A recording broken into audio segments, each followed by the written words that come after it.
Hello and welcome to Fighting Fit. And I just tossed a double left out and just boom. When you get into coaching and you get to realise that you've got to be able to cope and deal with any different style and type. People champ! The champ is here!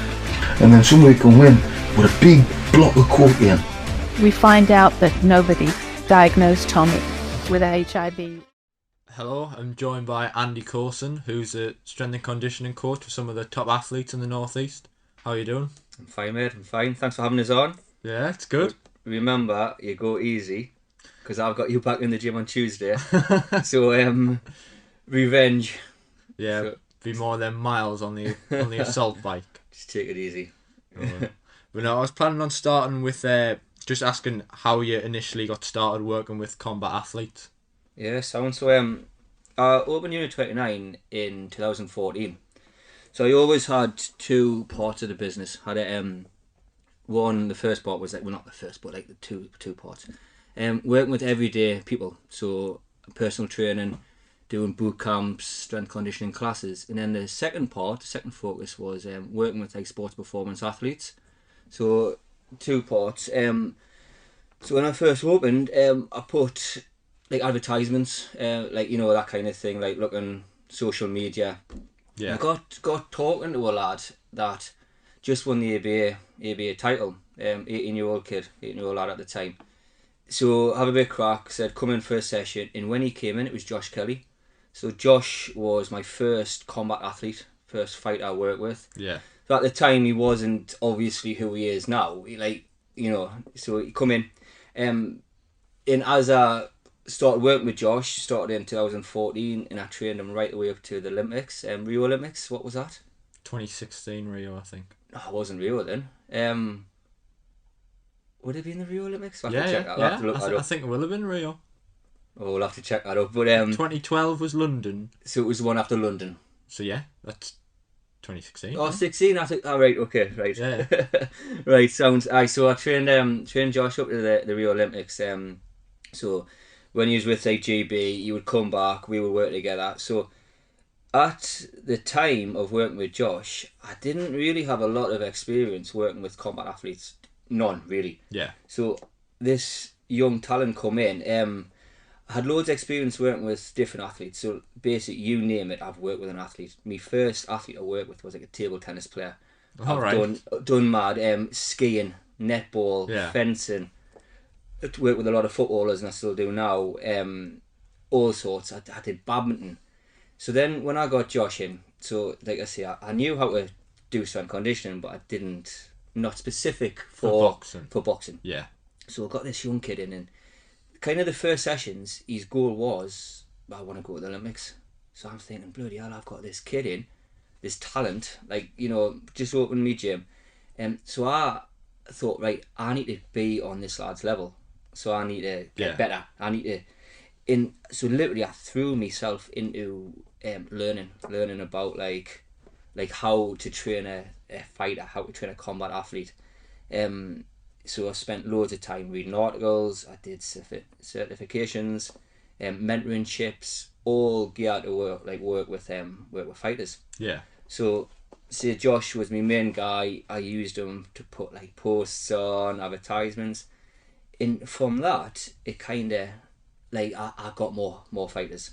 Yeah. So I got like locals, so I worked with like Lamont Street Boxing. I used to have their big squad in, work with them a lot, other local boxers. But then from having Josh in, I started getting some other like top pros. Did a session with Tony Jeffries, like Olympian, Bradley Saunders. Yeah. Did some work with Brad.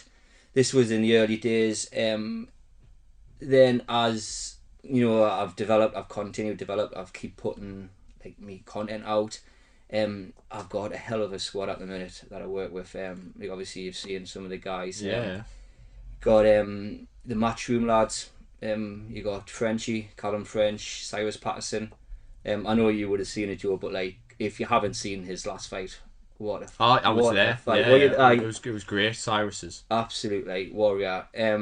Well, I think I remember the commentator for one of Cyrus's fights, and he said if you could say two things, he's like just strong and fit. Yeah. Which is like in a nutshell, like you couldn't really get a better compliment than that. Yeah. Like for you. Do you know what I Remember mean? they were saying in the later rounds, and when it was getting the 9th round or something, and he was like saying, "This is like who put the extra work into the gym. This is who did the extra sprint."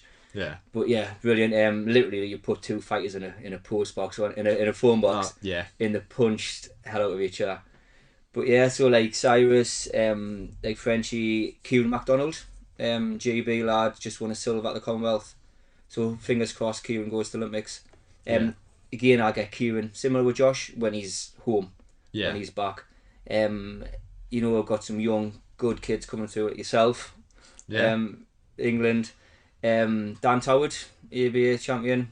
So Dan's with the setup now, the GB. Some good like young pros, Ali Shaw's coming through. Yeah. And then boxing. Then I've got quite a lot of MMA fighters as well. So you've got Cage Warrior guys. So George Hardwick is lightweight champion. So the same that Conor McGregor had before the UFC. Yeah. Got his daft brother Harry. So Harry's hopefully fighting for a title. You know, I've got other ones from Bellator, Andrew Fisher. I haven't seen Fisher for a while. He's very busy with his own stuff with TFT. Yeah. Calvacino is a big name. Ryan Scope, as well as like you look today in our session today, Jamie Bates, top 5 kickboxer in the world. Yeah. So like I was saying there from Josh, I developed myself, I learned, and I've just carried on building. I've built and built. Yeah. So people have obviously seen you training Josh, and then they'll have been like, "Oh, we'll go train with him as Yeah. well." And then you're just sort of learning as you go along and like trying to like. I did initially, yeah. So I did like see, I did a load of learning. I did a mentorship for 18 months with Phil DeRue. All right. So Okay. Phil's based in Florida, top coach. Have you heard of Phil? No, I haven't heard of Phil. Oh, you should check your stuff. He's unbelievable. So I did. At the time, there was only a few of us doing his mentorship. So he's in Florida. So literally, I had to wait up until like 1 o'clock in the morning with the time difference. Yeah. So then I would be at work all day. Then do me learning on night time and go to work the next day. So at the time, I was the only UK coach to do it. God, it knocked us because I was having to then go to work the next day. Yeah. Back in the gym, but so stuff like that I just developed, and then from putting content, like it's like you look at how you come to us. Like who did you say? I think it'll have been Kieran Kieran, McDonald. yeah. Yeah.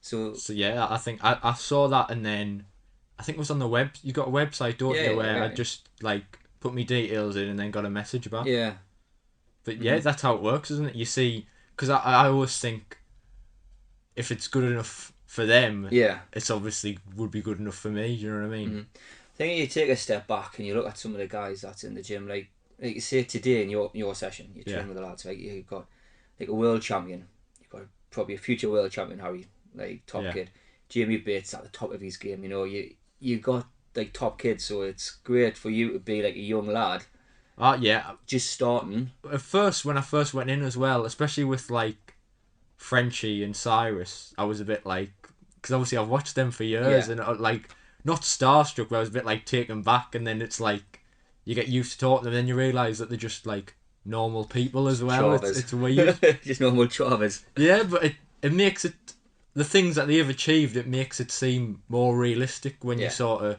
around them. Oh, they're just normal kids, like both, like all the people, great lads, like Cyrus. I'll get a message off Cyrus, like, I hurt my neck last year.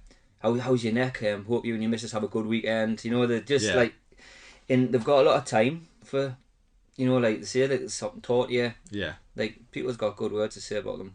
So when you're working with the GB lads, I remember you saying before that you were speaking to their strength and conditioning Yeah, coach at Sam, the yeah. GB camp. Mhm. So is that how that, like, you'll speak to each other and that'll... Yeah. So, because it's pointless them working on something down there and then coming up Absolutely, here yeah. and working on something totally different. That hasn't happened before, but it was funny. I had 2 phone calls with 2 strength conditioning coaches back to back in the same day. Yeah. So I got a message on Instagram. Like, hi Andy, I'm GB strength conditioning coach. It was about Dan Toward. I hope you don't mind we're speaking. Yeah. So I was like, that's fantastic. Like that's what you should be. Oh, That's what definitely. you should be doing. And basically we spoke on the phone for half an hour, and we spoke just about what he was doing down there, and he was saying, look, like these are the areas I think Dan needs to improve on.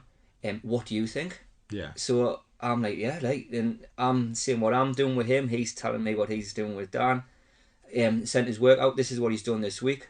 So if I get Dan on a Thursday, when he comes in, I know what he's done. Yeah. And it's like, right, so he's done, I don't know, so might have done these deadlifts or whatever, and I know, like, right, are you sore from that? Like, are you sore from doing that and whatever? So it's great, fantastic. Yeah. Like, every coach has got their own, like, like, style about them, So I'm very much about like bands, chains. I love that work. Like you've seen. Yeah. But yeah, fantastic. But so like I say, I had 2 phone calls today. I've trained a young lad, Bailey. He's a goalkeeper for Liverpool. So straight after I put the phone down, then I was on the phone to his strength condition coach in Liverpool. Right. Like football player. So when he's up here, like I know what I'm following with Bailey. Yeah. He's been in the gym when I've been in. Yeah, just a young lad, like top kid. But like I think like you need to work with people. You need to work with coaches. Yeah. Well, it makes it a lot easier for like the athlete as well, doesn't it? I think like at the end of the day, like we like for example, for you, I want the best for you, and I know Davey wants the best for you. Yeah. So it's working together to get the best for the athlete. Yeah, definitely. It's great. I think it's great when you're speaking to the coaches and stuff. And yeah, well, you've worked with a lot of footballers as well, haven't you? Yeah, unbelievable. My first footballer I worked with, Gary Medine, played for Chef Wade, played for Bowling, Cardiff City, played in the Premier League. And again, like I said about the boxers putting the content out. So I don't mean the main, but the biggest lad, Jordan Pickford. Yeah. So probably is my main guy. I did Pickford for 6 years. Nobody knew who he was at the time. All right. Like he was, I think he was on loan at Bradford City. Obviously people in football would have knew, but he wasn't the name he is now. Then I did him 6 years until he signed for Everton and he moved away. So I did all his strength conditioning right the way up to the World Cup. Yeah. Like when he made the save against Colombia. And yeah, I remember. So Marty, I don't know where you would have seen it. He was getting interviewed. So I think one of the keepers was giving him a bit of stick. It wasn't the biggest and stuff like that. So he did a quote, and it was something like, "I might not be the biggest, but I've got power and I've got agility." Yeah. And that was the sort of stuff we were working on. Yeah. So like when you see that, like just finished the game against Colombia, I made the penalty save, and then you see these like article that was like it's unreal, really. Yeah, no, that's class. Same like you were saying with the commentator saying that, like about Cyrus. Well, yeah, it's proven, isn't it? And you've learned from the athletes you're working with as well. Yeah, do you know what I mean? Because absolutely. working with like top level people's obviously brought you on to like the level you're at now as well. No, it's mad though. Like you were saying there about being starstruck about seeing Cyrus and that. Yeah. So like when you get to know these lads, like they're just normal. Yeah. Normal people. That was what like surprised me. Yeah. So when I had my first gym, like literally like a little storage unit, like I didn't even have a door, just had it shut. I was freezing. Like I had this unit in much smaller than what I've got now, and I was having all these like big flash cars come. So like I did a lot of work with Danny Graham, did like the Sunderland lads. So at the minute got like Dan Neal, playing the Sunderland first team, Anthony Patterson. So I've had Dan 2 years maybe, Patterson from being like a 13-year-old kid. And they're pulling up in these like flash, like when Danny Graham had a big flash Audi. I'm not really into cars to be honest, but like got a big one. Yeah. And then mad, and you look at these people and you think they're playing in front of like of 80 odd thousands and stuff like that. And well, like because I don't really watch football, but my brothers, like if I told them like the name, like Dan Neal, I'm sure was one who like the love and stuff. He's playing now. He's like he's a superstar to them. Yeah. But then you'll just know him as like, oh, Dan, who you train. Just like mates. Yeah. Yeah, like mates. Like I'm in contact with the majority of people. Say like even if I haven't got them during the season, or like you message, "Oh, good luck for your match," like then the playoffs and stuff like that. "Oh, cheers, mate. I'll see you soon" and stuff like that, which is good. We're all just like normal lads, like. Yeah, well, that's great. So getting back to the boxing a bit, like, so for the pros probably more, how many weeks out before a fight would you want them in the gym? My opinion, the pros, you should be in all the time. Yeah. Yeah, it's not a case of being, so for example, say you have a fight, the pro has a fight coming in 8 weeks before. You know, all the work out of camp is to prepare for the fight camp. You know, so like, excuse me, yeah, to prepare for the fight camp. So it's you basically out of camp. So meaning like the time before that, you're building a foundation.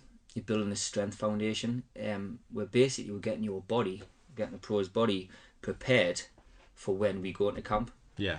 Because the last thing I want, right? So just as an example, right? So a pro comes in, hasn't trained with us 8 weeks. We start hitting some deadlifts. We start doing some glute ham raises, and they're sore.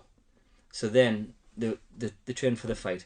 So they're really sore. The legs are sore. The chest is like sore off doing a bench press.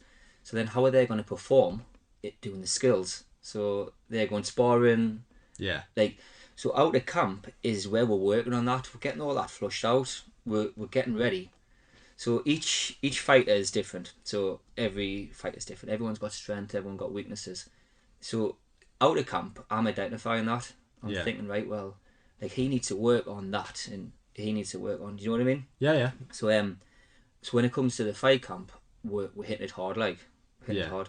Well, no, I agree. I think, well, like, I've had like a few weeks where I've not really been boxing, but I've always been in. Yeah. Do you know what I mean? Need to be ready. Need to be ready for that. And if you take it serious, you need to be.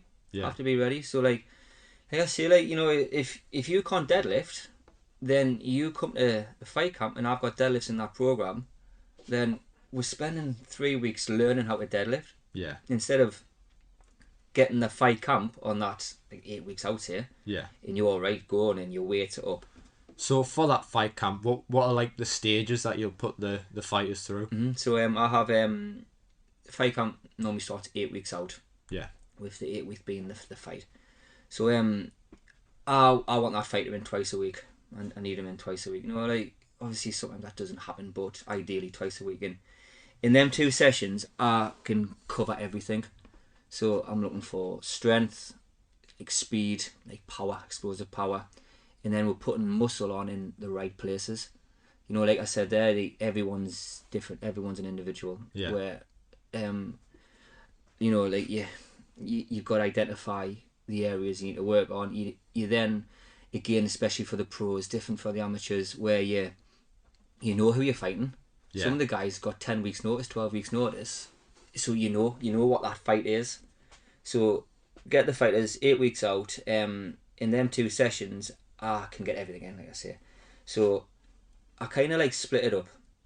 So there'll be like different focuses. So for example, on a Monday, we might focus more on upper body, like explosive power.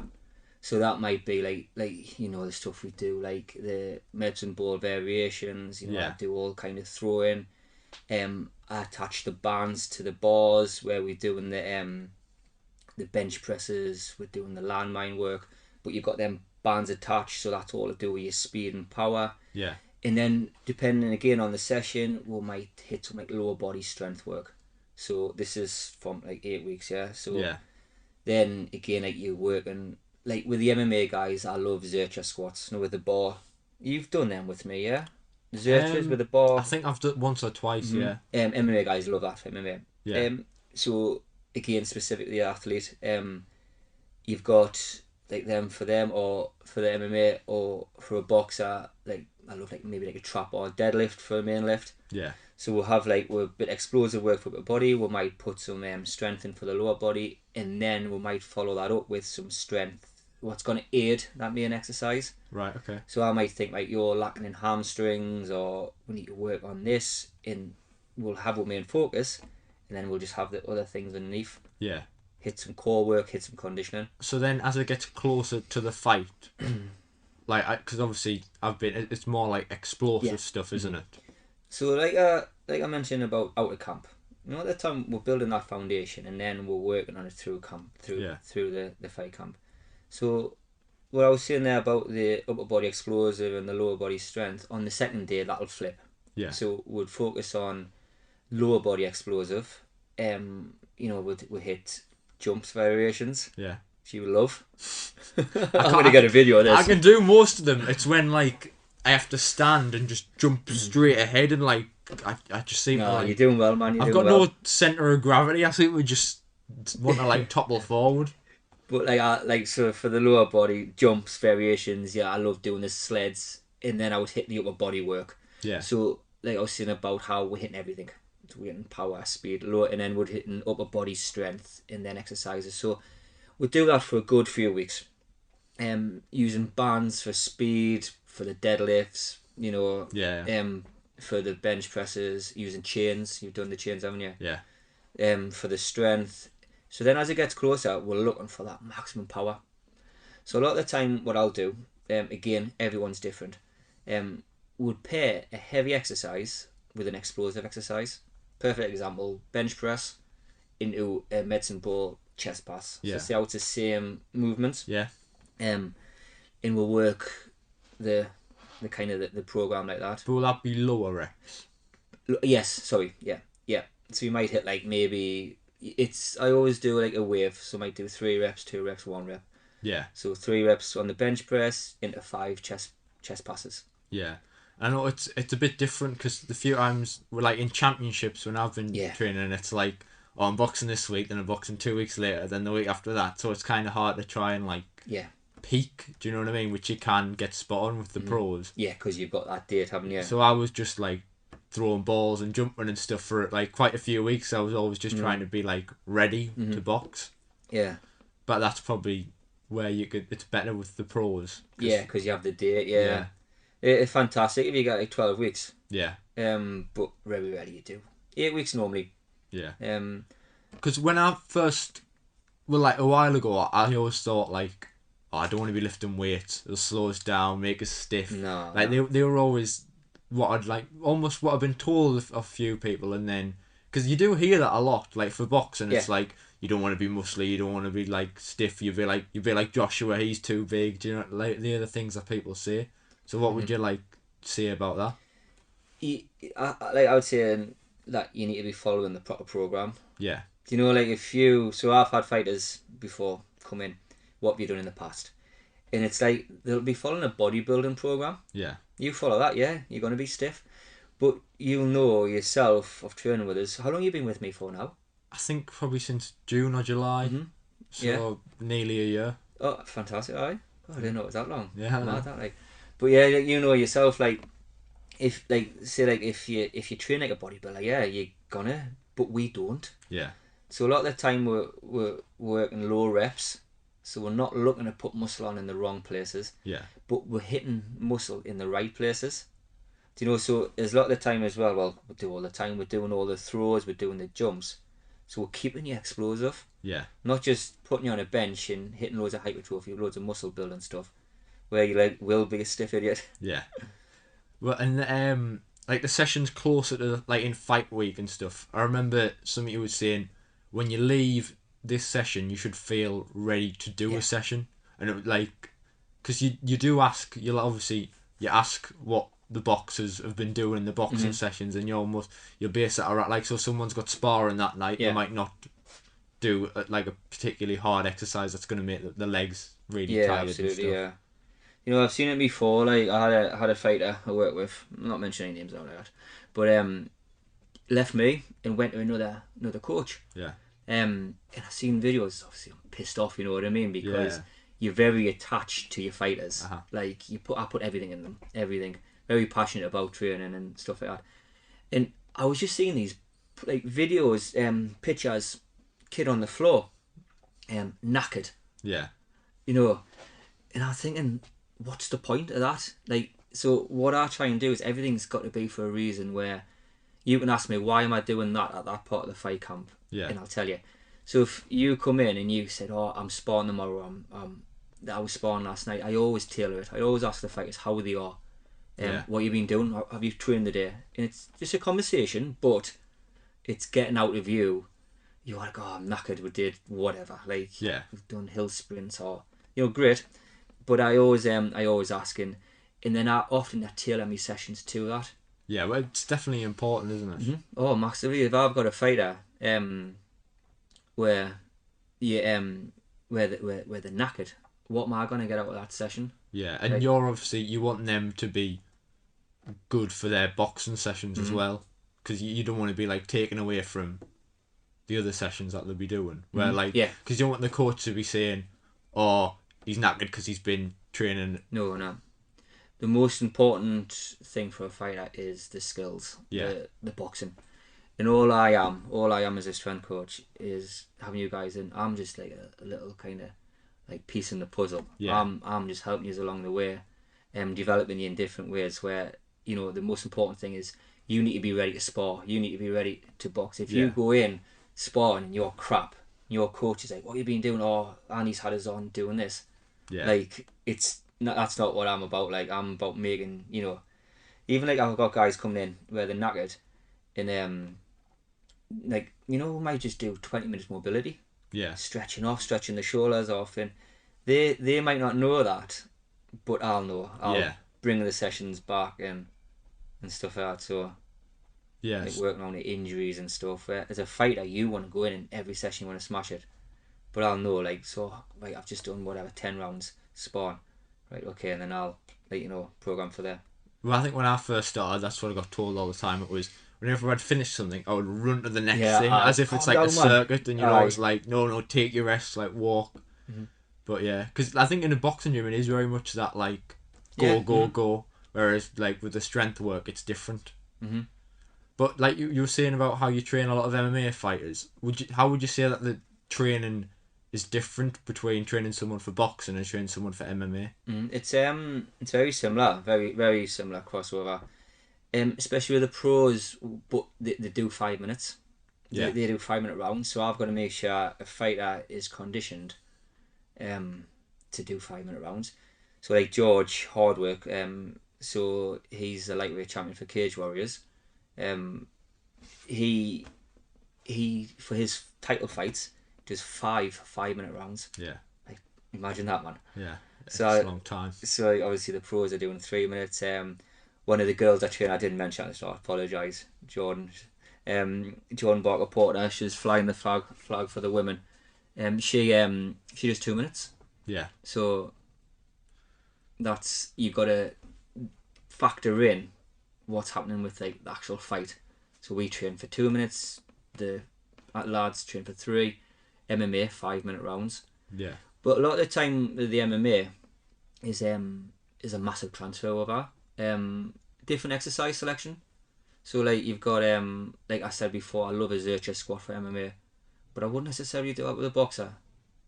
Right. Right. Yeah. Maybe I should with Cyrus for his last fight the way he's getting in tight.